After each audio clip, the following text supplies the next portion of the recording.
선생님께 배운 거는 항상 호기심을 갖는 것. 어떻게 버텼을까라고 생각을 해보니까 선생님의 네트워크 이론이 있더라고요. 누구나 살면서 여러분의 선생님들을 만나게 된다. 하지만 적어도 선생님과 관련한 한 나는 대한민국에서 내가 가장 행복한 사람이라고 생각한다. 지금도 이메일을 쓸 때면 다른 분들께는 아무개 선생님께 라고 쓰지만 선생님께는 성함을 생략하고 그냥 선생님께 라고 쓴다. 내게 선생님은 선생님 한 분뿐이니까 선생님 존경하고 사랑합니다.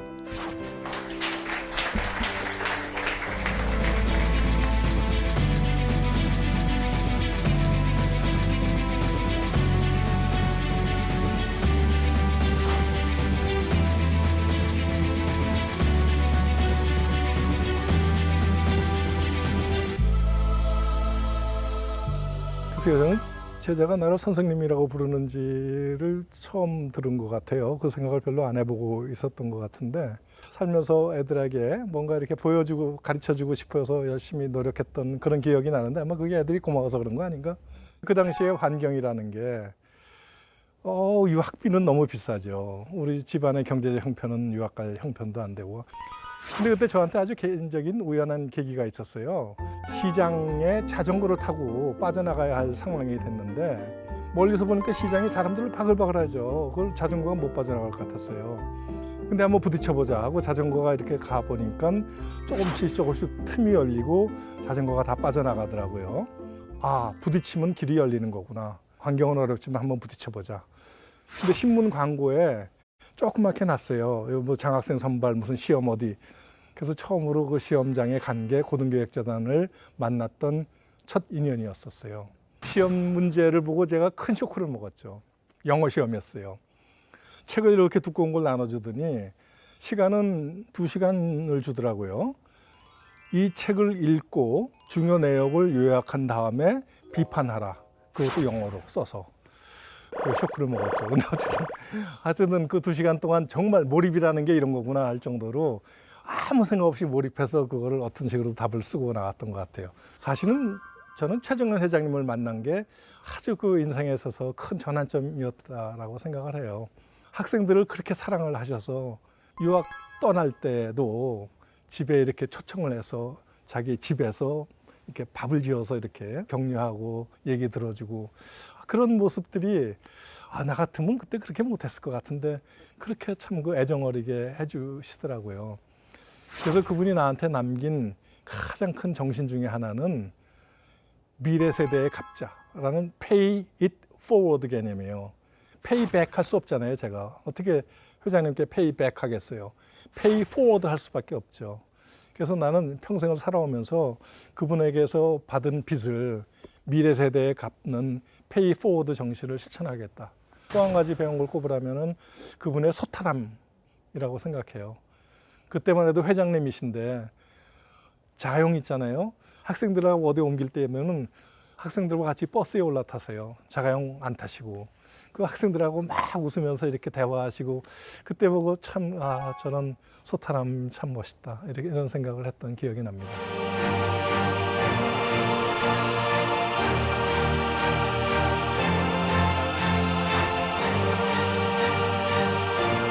학생들을 뽑으면서 늘 나무하고 장학생 인재하고를 비교하셨어요. 참 나무 잘하는 거하고 인재 잘하는 게 비슷하다. 둘 다 천천히 자란다. 그리고 가꿀수록 잘 자란다. 그리고 장시간 동안에 보살펴줘야 된다. 그러면서 인등산과 이천에 밤나무를 심으셨어요. 인재를 뽑아 키우면서 동시에 밤나무를 심으셨고 밤나무도 벌써 40년, 50년 됐지 않습니까? 거목이 됐더라고요. 그 인재들도 저를 빼놓고는 다 거목이 되어 있는 것 같아요. 그러니까 이 둘을 같이 보셨던 그리고 장기적인 관점에서 투자를 하셨던 그 회장님의 해안 이런 게 참 존경스럽기도 합니다.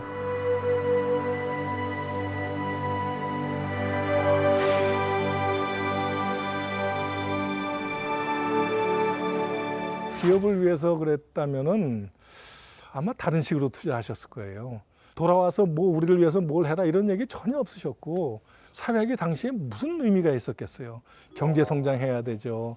정치 민주화를 하려면 뭐 정치학 정도 필요했을지 모르죠. 근데 뭐 아주 기초학문, 사회과학에서도 그런 쪽에 관심을 갖고 이렇게 밀어주셨다는 거는 정말 대단한 해안이셨는데 그 해안이 뭐냐? 경제 성장하고 난 다음에는 사회과학적 지식이 필요한 사회에 곧 도달할 것이다. 이런 예언을 하신 것이에요.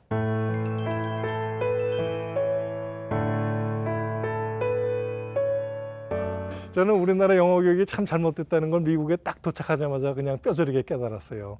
맥도날드에 가서 이제 햄버거를 사 먹는데 그 종업원이 나한테 물어보는 질문을 내가 못 알아들었어요. 그 질문이 뭐였냐면 Here to go. Here to go. Here or to go. here or to go. 여기서 먹을 거냐 싸가지고 갈 거냐 here or to go를 묻는데 굉장히 빨리 말해서 그런지 저는 그게 뭔지 모르겠더라고요. 그래서 뭐 I beg your pardon 무슨 뭐 say it again please 뭐 별 얘기를 다 했는데 끝까지 못 알아들었어요. 그래서 그 종업원이 나한테 막 신경질 내고 소리를 지르고 막 그럴 정도로까지 좀 이렇게 마음에 상처를 받았는데 그런 정도로 영어를 못했으니 학문적인 영어를 따라가기에 굉장히 어려움이 있었죠.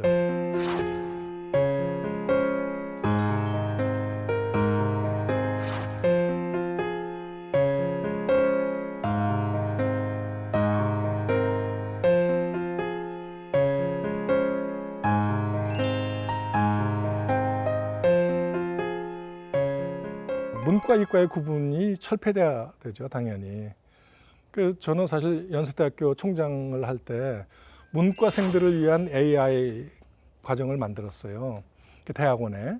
그래서 문과 졸업한 애들이 주로 와서 AI를 공부를 하게 하는 그런 과정을 만들었는데 그게 인기가 너무너무 좋아가지고 막 다른 대학원은 지원 미달도 많은데 여기는 뭐 경쟁률이 굉장히 심하게 있더라고요. 그러니까 수요가 충분하고 문과생들의 아이디어 이런 것들 문과 이과를 만약에 굳이 구분한다면은 이게 굉장히 중요하다고 생각해요. 어느 문과대 교수는 저한테 이런 얘기까지 하더군요. 나는 용을 잡는 기술을 개발하고 있는 중이다 라고 얘기를 해요. 용은 존재하지 않죠. 상상 속에서 용을 잡는 기술을 개발하는 이 상상이 얼마나 중요한 것인지 이런 것들을 항변하는 경우도 있거든요. 저는 그런 게 굉장히 중요하다고 생각해요. 문과에서 배우는 상상력 훈련이라든지 그런 것이 구분이 없이 이과생도 그런 걸 배워야 되고 문과생도 수학을 배워야 되고 이런 것들이 앞으로는 빠르게 진행될 거라고 믿고 있습니다. 저는 사실 있는 동안에 뭘 하고 싶었냐 하면은 문화운동을 하고 싶었어요. 학생들하고 같이. 그게 뭐냐면 지식을 일방적으로 흐르는 교육, 이거 바꾸자. 그러니까 교수가 학생에게 지식이 일방적으로 흘러왔던 교육을 바꾸자. 그럼 뭐가 필요하냐? 내가 핵심적으로 개념화했던 게 도서관을 시끄럽게 만들자였어요. 그래서 시끄러운 도서관. 요새 누가 도서관 가서 책 읽나요? 애들 문화에서는 지금 스타벅스 가서 책 읽잖아요. 시끄러운 걸 좋아하고 옆에 누가 있으면 좋아하잖아요. 그래서 도서관의 정중앙을 얘들 여기 와서 마음대로 떠들어라. 대신에 네가 앞으로 무슨 일을 하겠다. 팀을 짜서 뭐 창업을 하건 아니면 무슨 문제를 풀건 뭐 이런 팀을 짜서 여기를 사용해라. 그래서 팀별로 책상 하나씩을 이렇게 주는 그리고 그 옆에 메이커 스페이스라고 해서 3D 프린팅 갖다 놓고 하고 싶은 거 마음대로 하게 하는. 왜 도서관의 정중앙을 그렇게 바꿨는가? 그것은 문화운동이기 때문에 지나가는 학생들이 보고 저건 뭐지? 왜 저 시끄럽지? 뭐 이런 걸 보고서 아 얘들이 창업 준비하는 애들이구나. 이런 걸 보고 배우고 영향을 받으라고 이런 문화운동을 시작을 했었어요.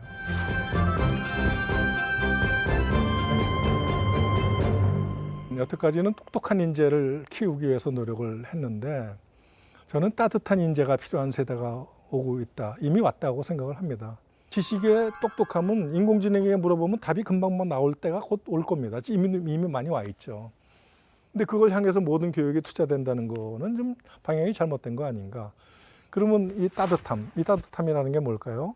남이 아플 때 같이 아파할 수 있고 아주 불쌍한 사람에게 배려할 수 있고 가난한 사람에게 다가가서 이렇게 뭔가 가르쳐 줄 수 있고 이런 나눔, 배려, 공감 이런 것들이 굉장히 중요한 교육 인재의 그 상이라고 봤어요. 그래서 그걸 위해서 많이 이제 고등교육 혁신원이라는 거를 만들게 되는데 참 그 재미난 얘기네요. 제가 아까 선대 회장님으로부터 장학금도 받고 이렇게 인재로 크는데 큰 도움을 받았잖아요. 근데 총장하면서 또 SK로부터 또 도움을 받았어요. 그래서 큰 돈을 지원받아서 새로운 기구를 만들었고 이 기구를 통해서 따뜻한 인재를 키워내는데 그 돈이 쓰이게끔 해놓고 지금 총장을 물러나왔어요. 그러니 이게 참 어떻게 보면 역사의 아이러니 또는 선대 회장님의 정신이 대대로 이어가는 그 주춧돌을 내가 하나 이렇게 놓고 왔구나.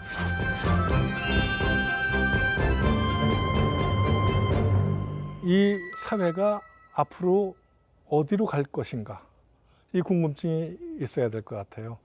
뭐 예측하기는 굉장히 어려울 겁니다. 워낙 복잡하기 때문에. 그렇지만 나름대로 이 사회가 어디로 가지 않나? 이런 궁금증이 있으면은 공부하는 방향도 생기고 목적도 생기고 의미도 생기기 때문에 그 질문이 있느냐 없느냐는 굉장히 중요한 분기점이 될 것 같아요. 살아가는 방식에 있어서.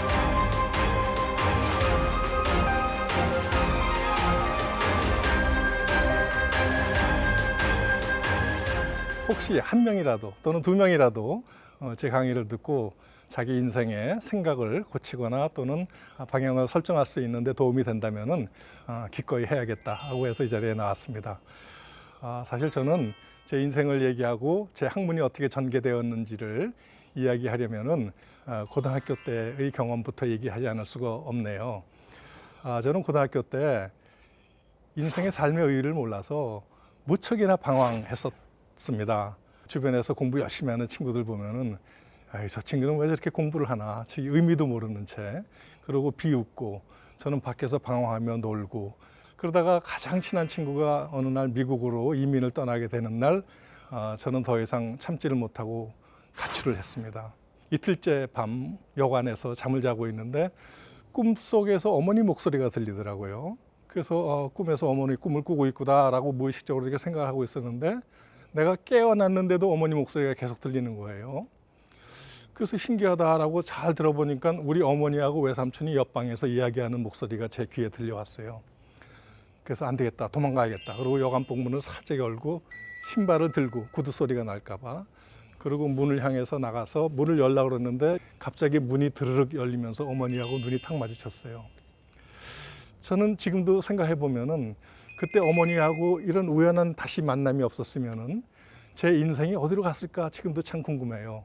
그래서 저는 이때 이 개념을 깻잎 한 장의 두께가 갈라놓은 인생의 다른 길이다라고 생각을 해요. 만약에 그런 우연성이 없었으면 내가 지금 뭘 하고 있을까? 전혀 다른 삶을 살고 있었겠죠. 어머님이 나를 정말로 사랑하는구나. 어머님이 내가 대학 가기를 그렇게 원하는구나. 라는 걸 깨닫고 지금 같으면 상상도 못했을 겁니다. 고등학교 3학년 2학기 때부터 대학 입시 준비를 처음으로 책을 펼친 거예요. 4개월 동안 정말 몰입해서 공부했던 것 같고 그 공부의 결과로 대학에 들어갔죠. 그러다가 어느 여자하고 첫사랑에 빠졌는데 그 여자의 실연을 당하고 에이 군대라도 가야겠다 라고 군대를 가게 됐어요. 이때까지만 해도 참 보잘것없는 삶이었고 방황하는 삶이었죠. 근데 군대 가서 참 새로운 걸 깨달았어요. 내가 참 모르는 게 많았구나. 삶에 대해서, 인간에 대해서. 내무반에 배치돼서 갔는데 거기에 아주 악독한 상관을 만났죠. 참으로 지독했어요. 많이 때리기도 했고 뭐 욕설, 폭행 이런 것들은 말도 못하고 그때 이렇게 봤어요. 저 친구는 악마다. 나는 이 세상을 살면서 저런 악마를 만날 기회조차 없었던 좋은 환경에 그나마 살아왔었구나. 근데 어느 날 이 친구가 면회실에서 자기 친구들하고 면회를 하는 장면을 보고 제가 큰 충격에 빠져요. 왜 그러냐면 친구들 앞에서 깔깔대고 웃는 그 얼굴에서 천사의 모습을 봤거든요. 그래서 내가 그 친구를 사회에서 만났으면은 참으로 좋은 친구가 될 수 있었던 그런 사람이었겠구나 라고 생각을 하고 궁금증이 생겼어요. 왜 그는 내무반에 와서는 이렇게 악독하고 친구들 앞에서는 선한 모습으로 변해갈까? 똑같은 인간이. 근데 그때 제가 우연히 군대 생활하면서 접한 책이 있었는데 저한테 인생을 움직인 책 한 권을 꼽으라 그러면 저는 주저없이 이 책을 꼽습니다. 그 빅터 프랭클이라는 유대인 학자가 죽음의 수용소, 그러니까 아우슈비츠에 가서 고통 겪는 과정을 학문적으로 분석을 한 그런 책이었었어요. 근데 이 빅터 프랭클이 던지는 질문이 저하고 굉장히 흡사했어요. 그 게슈타포가 그렇게 악랄한데 그 게슈타포는 어떻게 자기 집에 가서는 행복한 아버지로서 삶을 살아가고 있거든요. 그러면 한 사람이 선한 아버지가 왜 수용소 안에 들어오면 이렇게 악랄하게 변하는가를 이 사람이 질문을 던졌던 것이었어요. 그래서 그 사람이 던진 답이 탈감각화라는 단어를 썼던 것이에요. 이것이 나의 궁금증을 풀어준 그야말로 유레카 모먼트라고 그러지 않습니까? 아, 이거구나 라고 그 학문의 희열을 느끼게 해준 그 개념이었었어요. 그 탈감각화가 뭐냐 하면은 사람들은 동일한 자극에 자꾸 노출되다 보면은 그 자극에 대해서 둔감해진다. 그러니까 게슈타포도 처음에 와서는 상관의 잔인성을 보고 괴로워하죠. 인간이 어떻게 저럴 수 있는가. 근데 그거를 자꾸 보고 보다 보니까 자기도 그 행동을 따라가면서 그 잔인한 게슈타포로 변해가는 그 과정을 얘기를 하고 있는 것이죠. 근데 사실 저는 이런 그 학문적으로 이 게슈타포를 연구하는 그 학문 다음의 연구에 대해서도 큰 그 감명을 받았어요. 스탠리 밀그램이라는 사람이 이런 질문을 해요. 게슈타포의 잔인성은 독일 국민성에서 올 것이다 라고 해서 실험을 이렇게 디자인하는데 이 실험 디자인이 참 예뻤어요. 어떤 사람에게 이야기를 들려주고 이 사람이 이 기억을 잘 해냈는지 못 해냈는지를 연구하겠다라고 연구 목적을 그렇게 표방을 합니다. 그리고 이 사람이 기억을 잘 못하면 15V부터 450V까지 이렇게 올릴 수 있게끔 하는 전기 자극을 줍니다. 그러면 전기 자극을 받은 사람이 기억을 더 잘 살려낼 수 있는가를 실험하겠다라고 얘기를 한 실험인데 실제로는 이것을 올리라는 명령을 받는 조수가 이 실험의 대상입니다. 그러니까 기억을 해는지 못하는지 저건 가짜 대상이고 이거를 올리는데 인간의 잔인성이 어디까지 가는가. 그래서 기억을 못하고 전기 자극이 오면 굉장히 괴로워하지 않겠습니까? 근데도 너 올려. 그러면 이걸 올리는 것을 스탠리 밀그램이 발견하는 것이에요. 근데 이걸 올리는 것은 독일 국민이 아니라 미국에서도 그러더라는 것이에요. 그러니까 모든 사람들이 누구 앞에 섰느냐. 아버지로서는 아버지의 역할, 형으로서의 역할, 남편으로서의 역할 이런 것들이 상대적으로 다 달라지지 않습니까? 관계에 따라서 자기 행동이 달라진다. 그런가를 처음으로 깨닫게 된 것이었죠. 근데 한번 생각해 보십시오. 우리가 인간이라는 단어에 사이간자가 들어가잖아요. 그럼 사이간이 왜 들어갈까 한번 생각해 볼까요? 치간 칫솔 하면은 치간 사이의 칫솔이죠. 시간, 작년 이맘때와 올해 이맘때 사이에 1년이 존재하죠. 공간도 이벽과 저벽 사이에 공간이 존재하죠. 태양과 지구 사이에 공간이 존재하죠. 그럼 인간의 간은 뭘까 이게? 인간은 나와 너 사이에 있다는 겁니다. 다시 얘기하면은 내가 누구 앞에 있느냐에 따라서 나의 본질이 규정되는 것이다. 이 안에 내재적인 속성으로서의 인간이 아니라 사람 사이에서 존재하는 것이다. 그래서 네트워크에 대한 관심이 여기서 출발을 했고 시카고 대학에서 제가 네트워크를 공부하게 됐고 그 당시에 네트워크를 공부하는 사회학자들은 거의 없었고 태동하는 학문이었었다라고 생각할 수 있어요. 예를 들면은 네트워크 분석하기 위해서 사회학자인 제가 직접 프로그래밍을 짜가지고 네트워크를 분석할 수밖에 없는 그런 세대였었어요. 그래서 제가 맨 처음에 관심을 가졌던 네트워크 분석은 박사학위 과정의 논문입니다. 미국의 의회에 법안이 하나 상정되잖아요. 그럼 이 법안을 많은 로비 집단들이 덤벼들어서 통과시키려고 그러기도 하고 어떤 집단들은 반대하기도 하고 해서 격렬한 로비 전쟁이 벌어집니다. 근데 이 로비를 할 때 혼자 하는 게 아니라 네트워크를 결성해서 찬성 집단의 네트워크, 반대 집단의 네트워크가 쫙 결성돼서 이 법안에 달려드는 겁니다. 그럼 어떤 네트워크가 구성돼서 이 법안을 가지고 쟁점화하느냐에 따라서 이 법안이 통과되기도 하고 통과되지도 않는다라는 거를 수학적으로 예측한 게 제 모델이었어요. 그래서 이 수학 모델로 미국 그 당시에 16개의 법안을 예측을 해봤는데 그중에 하나는 틀렸지만 15개는 이 네트워크 모델로 설명을 하는 그런 논문을 써서 그 논문이 좋다고 뭐 칭찬도 받고 그랬었어요.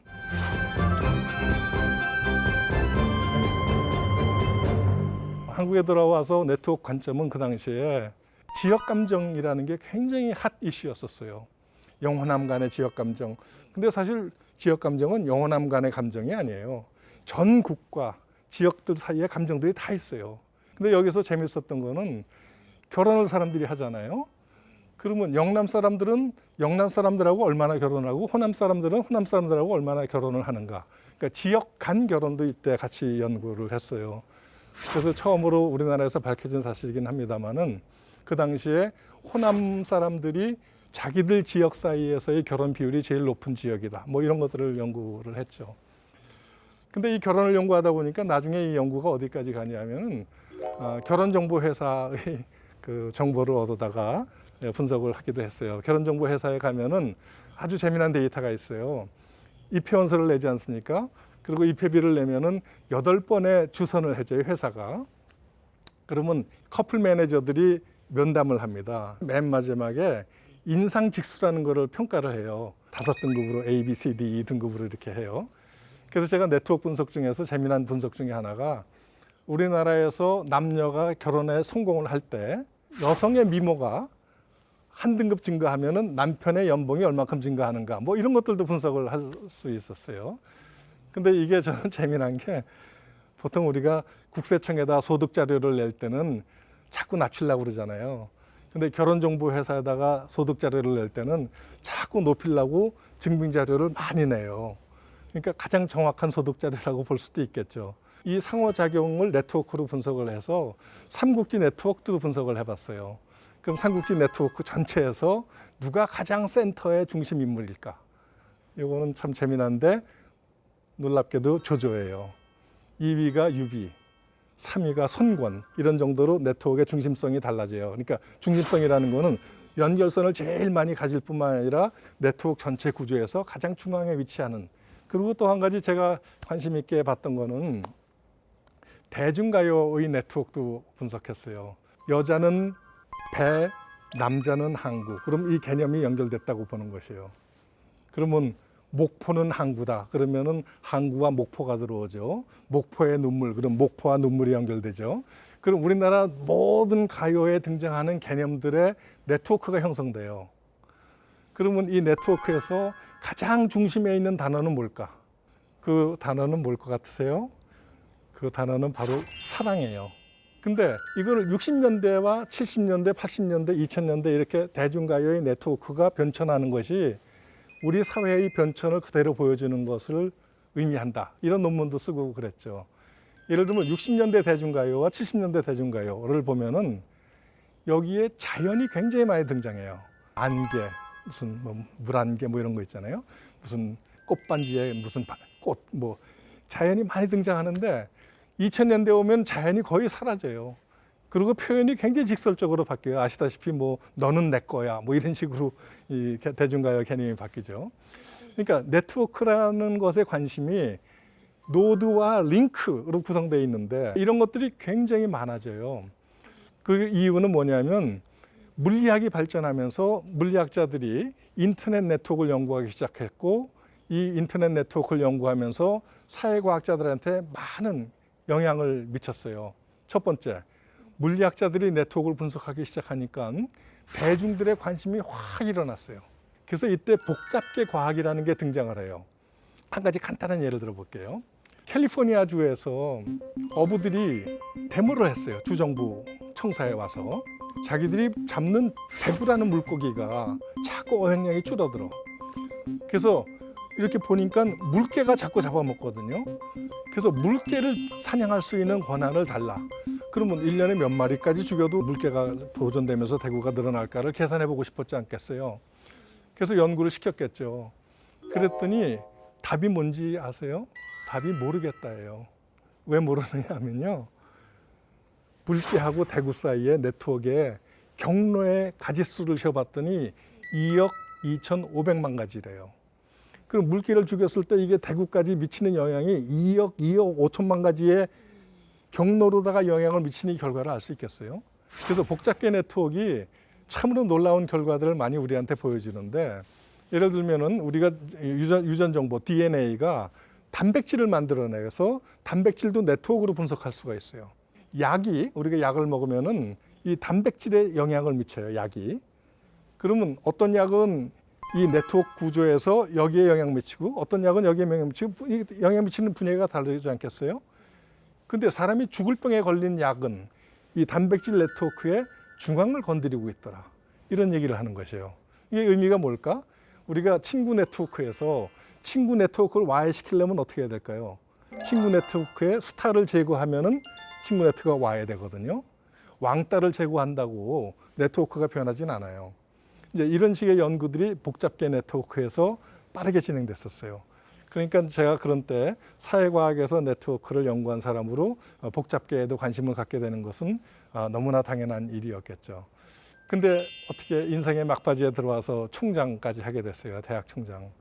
내가 학문에서 배운 거를 총장직을 수행하면서도 뭔가 적용을 해야 되는 게 옳다고 생각을 했겠죠. 학교를 혁신시키고 개혁하고 대학을 조금 더 발전적으로 옮기려고 굉장히 노력을 많이 했고, 저는 그걸 어떻게 표현했냐면 내 4년 임기 동안 무엇을 이루겠다고 얘기하지 않겠다. 대학이 가는 방향을 바꾸겠다. 그 중에 하나가 교육에서 제가 익스텔리전스라는 개념을 학생들에게 계속 주장을 했고, 이거를 강의에 접목시키기 위해서 노력을 했어요. 익스텔리전스가 뭐냐? 여태까지 교육은 인텔리전스 교육이다. 머릿속에 더 많은 지식을 넣고 여기 똑똑해지게 만드는 인텔리전스 교육이다. 익스텔리전스 교육은 저 바깥에 똑똑해 있는 거를 저걸 어떻게 연결시키는지를 생각하는 거다. 이게 익스텔리전스 교육이다라고 생각했어요. 율리시스 앤 사이렌스라는 신화 있지 않습니까? 그럼 율리시스가 유혹의 바다를 건널 때 이렇게 자기 스스로 돛대를 묶어서 바다를 건너요. 아니 이거 바보 아닙니까? 지가 안 빠지면 되지 왜 묶어요? 왜 묶는 이유는 자기 자신의 의지를 믿을 수가 없었기 때문이죠. 사이렌의 유혹에 휘바람 소리, 노래 소리에 빠져들까 봐 자기를 못 믿은 거죠. 그래서 묶죠. 신화 속에 드러난 이 이야기, 인간의 의지의 박약함을 한번 적용해 보자. 상품을 만들거나 기획 아이디어를 만들거나 이 아이디어를 한번 적용해 보자. 이런 게 제가 얘기했던 익스텔리전스 교육이에요. 그래서 수업 시간에는 저는 학생들에게 이런 사례를 던져주고, 자, 이 인간의 의지의 박약함을 어디에 적용해 볼래? 이런 것들 학생들과 토론하고 그러죠. 여기서 대표적인 예로 제가 드는 게 도망치는 알람 시계예요. 알람 시계가 바퀴가 달려서 도망을 쳐. 왜 그런지 아세요? 생각해 보시면 아시죠? 알람 울리면 어떡해요? 의지에 박약해서 자꾸 누르고 5분 더 자려고 그러죠. 그러다 늦죠. 그러니까 이 알람 시계는 이 인간의 의지의 박약함을 이용한 상품이죠. 자기가 일어나서 잡아서 눌러야지 이게 소리가 멈추잖아요. 그럼 이미 깨 있죠. 이런 아이디어를 적용하자가 익스텔리전스 교육이에요.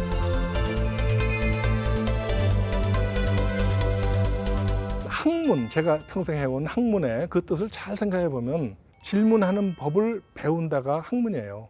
답을 탐구하는 것도 물론 학문이겠지만 더 중요한 거는 질문하는 법을 배우는 거라고 생각을 해요. 그래서 이런 학문을 하려면은 익스텔리전스가 굉장히 중요하다는 거를 현장에서 배워라.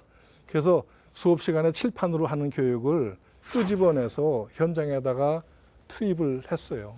재래시장이 참 지저분하고 좀 정리가 안 돼 있는데 재래시장을 어떻게 다시 한번 고쳐보자. 그럼 수업 시간하고 학생이 시장에 투입돼서 아이디어를 내고 플랜을 짜는 것이에요. 이 플랜을 보고 어느 구청에서 2억 원이라는 연구비를 이 팀에 줘요. 그러니까 얼마나 좋은 교육이에요. 학생들이 참 이거 하면서 재밌기도 하고 자기가 한 아이디어가 실천되는 걸 보면서 얼마나 보람을 느끼겠어요. 이런 게 저는 익스텔리전스 교육이고 현장 교육이고 경험형 교육이다.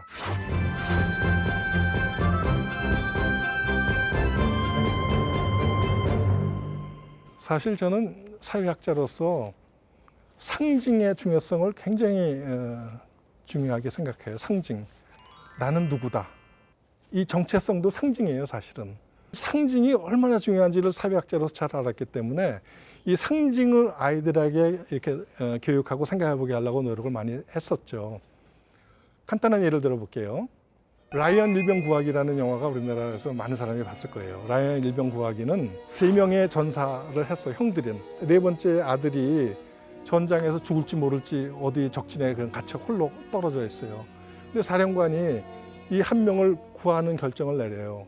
왜냐하면 일가족 4명의 형제를 다 몰살시킬 수 없다. 아주 정예부대 8명을 적진 깊숙이 투하를 해서 한 명을 구하오게 하죠. 근데 생각해 보세요.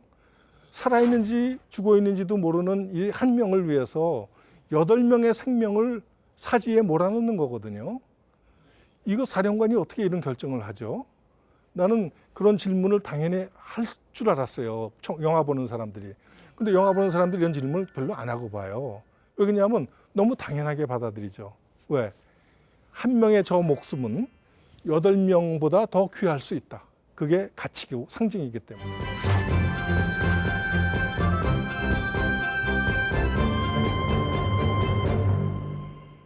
네트워크를 통해서도 전염되는 게 너무나 많아요. 코로나 바이러스도 네트워크를 통해서 전염되지만 인간의 비만도 네트워크를 통해서 전염돼요. 친구가 살이 찌면은 나도 같이 따라쪄요. 인간의 행복감 너무나 빠르게 전파돼요. 네트워크를 통해서. 강의 만족도, 아이 저 교수 왜 저래? 뭐 이런 불만도가 그 친구 네트워크에 공유돼요. 이런 전염성이 굉장히 빠르거든요.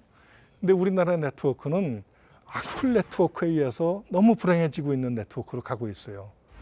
이 악플 네트워크를 어떻게 선풀 네트워크로, 칭찬의 네트워크, 격려의 네트워크, 감동의 네트워크 이런 걸로 바꿔나갈까?